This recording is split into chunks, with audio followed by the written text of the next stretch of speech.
Hello guys, in this video I am going to show you where you can read about the property rules in the Disneyland application. But first I just want to mention, don't forget to subscribe to my channel, because at 10,000 subscribers I am going to show you my whole YouTube revenue statistics and growth strategy, as well as how to make money online. Let's jump into it.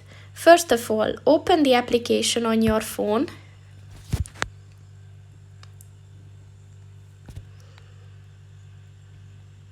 And then click on the three lines at the bottom of the page on the right.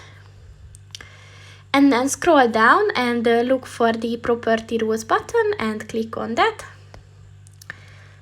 And as you can see, these are the rules that the guests need to follow when visiting Disneyland. So if you scroll down, you will find a bunch of things that's required to accept when visiting the park.